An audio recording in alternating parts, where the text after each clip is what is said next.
Diana, Claudio, muy buenos días, muchas gracias por la invitación. Muy buenos días.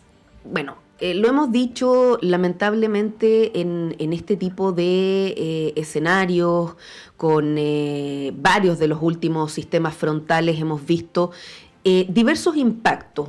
Uno, a lo mejor lo podemos ahondar más adelante, que pasa, por ejemplo, con los bordes de río, con ciertos cauces que en el pasado había ahí el paso del agua, pero que por distintas razones esto ha ido disminuyendo y se instalaron ahí viviendas, pero por otro, y quería quizás comenzar por ahí en un primer acercamiento, ¿qué pasa con nuestras ciudades? Solo como antecedente, por ejemplo, revisaba hoy día una actividad que va a liderar el gobernador de Santiago, Claudio Rego, donde se habla de que hay 36 puntos críticos en la región metropolitana, que hay un déficit de más de 2.000 millones de dólares en inversión de colectores de agua lluvia. Entonces uno se pregunta, bueno, ¿qué pasó para llegar a este punto?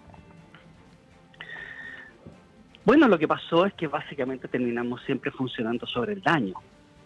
Probablemente la expresión ciudadana más común que encontramos en esto es cuando se entrevista, por ejemplo, a las personas damnificadas, que lo que señalan es todos los años pasa lo mismo, cada vez que llueve pasa lo mismo. O también incluso cuando vamos a los inventarios, porque la verdad es que es otro reflejo de nuestra forma de hacer las cosas. Nosotros hacemos un inventario de los puntos críticos, pero rara vez escuchamos una planificación que diga de los 30 y tantos puntos críticos que tenemos, en 5 años más pensamos tener 10, o ojalá pudiésemos tener 0. La verdad es que eso nos muestra que básicamente, de hecho ustedes como medio de comunicación lo viven permanentemente, ¿no? Llueve y ustedes saben dónde tienen que mandar a sus periodistas a hacer un reportaje. Otro ejemplo concreto ha sido el Canal Santa Marta, donde si bien es cierto hoy día hay una promesa de una inversión importante, no nos olvidemos que esta es una situación que lleva ya probablemente más de una década como punto crítico. Entonces, la verdad es que tenemos un problema ahí de ordenamiento territorial, de planificación territorial que nos pasa la cuenta, por una parte.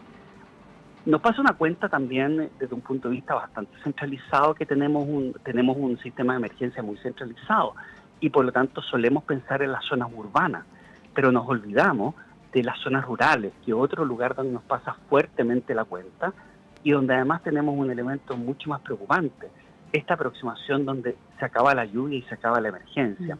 Por lo tanto tenemos problemas que son de carácter estructural en términos de nuestro sistema de emergencia, y por otra parte tenemos también estructural desde el punto de vista de la planificación territorial y nuestras estructuras, que siendo muy buenas para los terremotos, son muy débiles y pareciera que no se ocupa el mismo estándar o rigurosidad para lo que tiene que ver con lluvia, y eso lo hemos visto en los últimos años a partir, por ejemplo, de la rotura de colectores de agua lluvia, no necesariamente ante lluvias extremas, y que básicamente terminan generando lo que ya hoy día es una palabra bastante común, los socavones.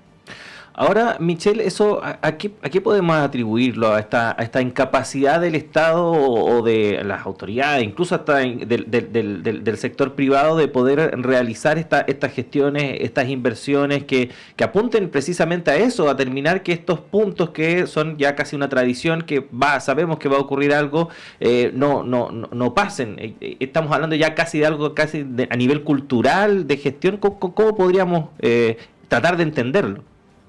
Mira, yo quisiera partir por lo que tú señalas, porque me parece que un elemento muy importante es el tema cultural.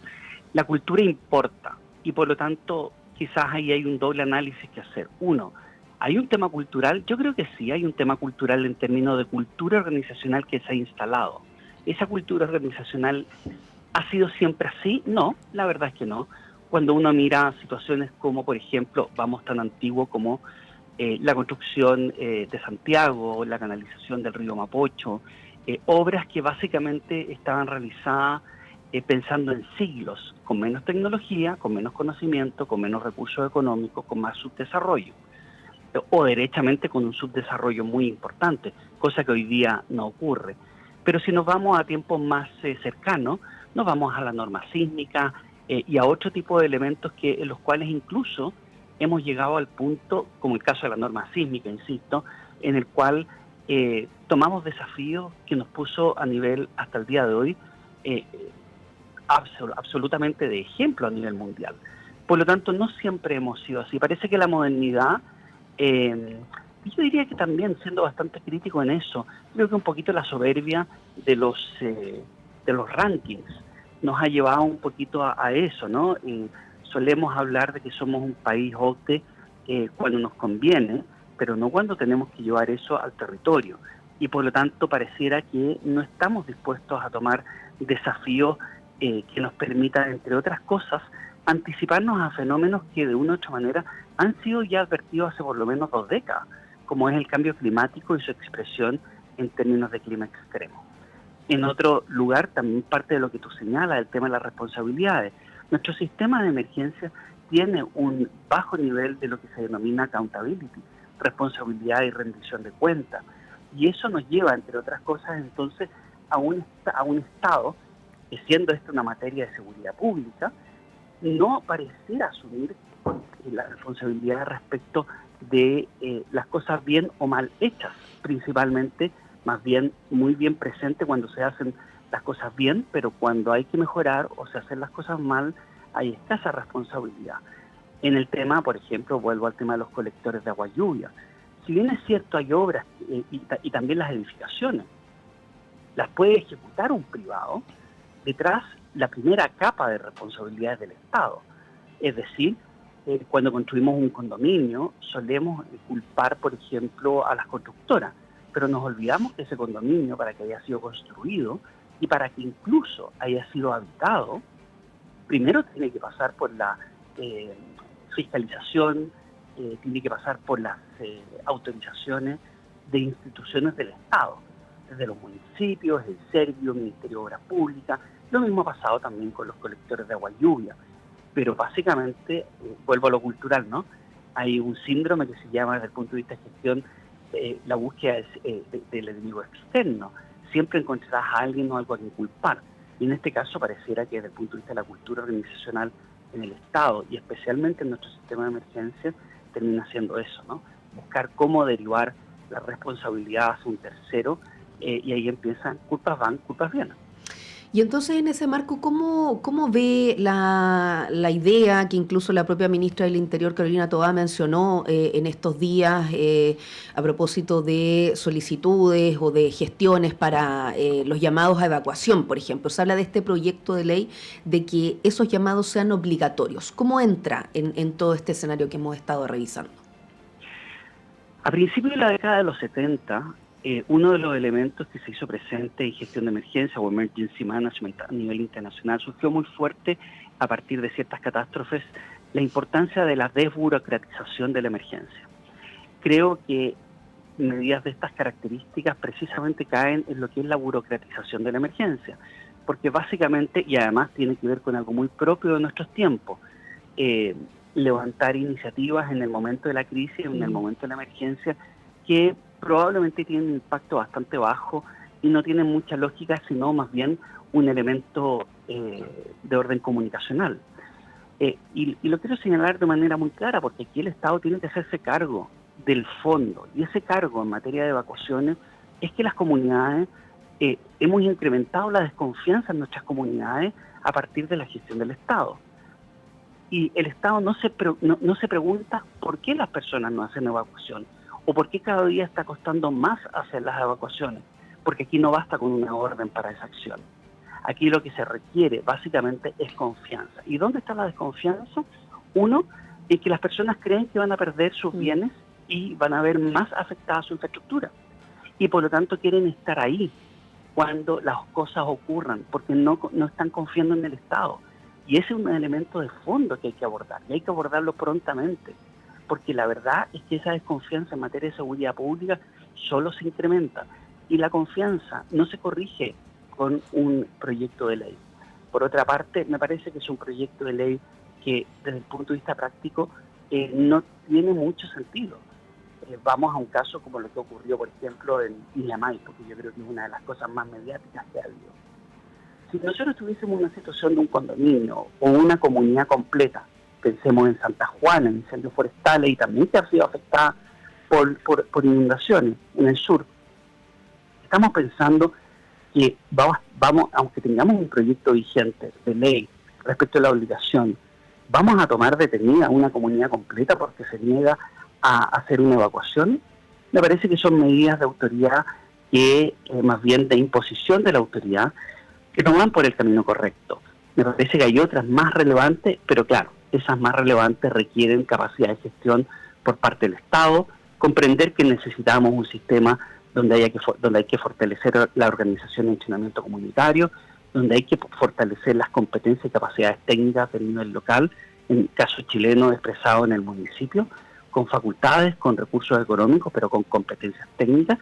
Y por otro lado, debemos fortalecer una institucionalidad de emergencia que se dice que es nueva, pero que solo replicó a la antigua ONEMI y que básicamente también requiere fortalecer sus competencias técnicas. Una organización o una institución de emergencia que, si uno lo piensa bien, está ausente, porque cuando necesitamos del liderazgo de la institución especializada, terminamos mirando que el Estado o los gobiernos lo que prefieren hacer es enviar ministros de cualquier cartera al territorio, pero no tener un liderazgo claro del servicio técnico especializado del Estado en materia de emergencia. Uh-huh. Michelle, bueno, algo nos comentabas en la respuesta, pero ¿de qué manera se puede avanzar en descentralizar precisamente la gestión de este tipo de hechos? Creo que hay un elemento clave que también implica instalar desde ya competencias técnicas. Creo que los gobernadores deben cumplir un rol mucho más relevante, por un tema bastante simple y también de carácter político y social. Básicamente son autoridades electas, por lo tanto tienen un espacio importante para poder iniciar un proceso de construcción de confianza que es más fácil probablemente y es más natural que lo que tiene que ver con los delegados presidenciales.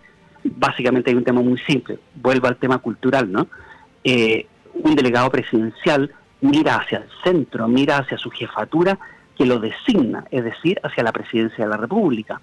Un gobernador, una gobernadora va a mirar, un gobierno regional va a mirar hacia su comunidad porque es electo. O sea, hay un incentivo para mirar hacia su comunidad que es incluso meramente político. Y por lo tanto me parece que ahí hay un elemento muy relevante. Señalarles que en el COGRID, antiguamente se llamaban los COE, los gobiernos regionales en la nueva institucionalidad ni siquiera fueron considerados con un rol o una función muy específica. Ellos son, podríamos decir en buen chileno, el invitado a piedra. Básicamente no tienen mayor autoridad que lo que puede ser un seremi o cualquier otro miembro de los que asisten a un COGRID. Eso no tiene mucha lógica y genera un potencial conflicto político en el peor momento de la emergencia, que es la respuesta.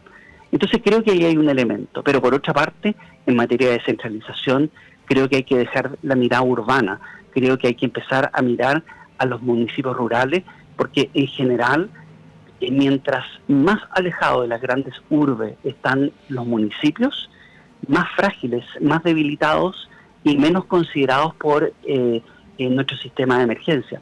Quiero señalarles algo concreto desde el punto de vista de nuestra institucionalidad de emergencia. En la medida en que se acerca al territorio, nuestra estructura se debilita. Tanto es así que el CENAPRED, ex ONEMI, solamente existe hasta el nivel regional, no existen los niveles provinciales. Y cuando vamos a los municipios rurales, a las zonas rurales, la verdad es que muchas veces están a bastantes horas de distancia de la capital regional y por lo tanto no tiene mucho sentido en este.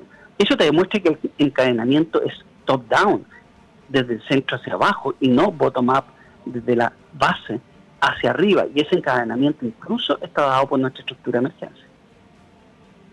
Sí, bueno, son varios temas los que hay que poner ojo. Nos quedó todo el tema de la planificación, Michelle, afuera se nos acabó el tiempo, así que te esperamos pronto para seguir abordando este tipo de materias. Un abrazo muy grande y que estés bien. Un gran abrazo, muchas gracias. Buena mañana y buena semana. 8 de la mañana en punto, tenemos que hacer una pausa en esta primera edición de Radio Análisis, pero siga junto a nosotros porque en breve llega Patricio López para continuar con esta primera edición en esta jornada de día lunes 24 de junio. Diana, nosotros nos reencontramos, a las 13 horas en la segunda edición de Radio Análisis y mañana tempranito acá a las 7.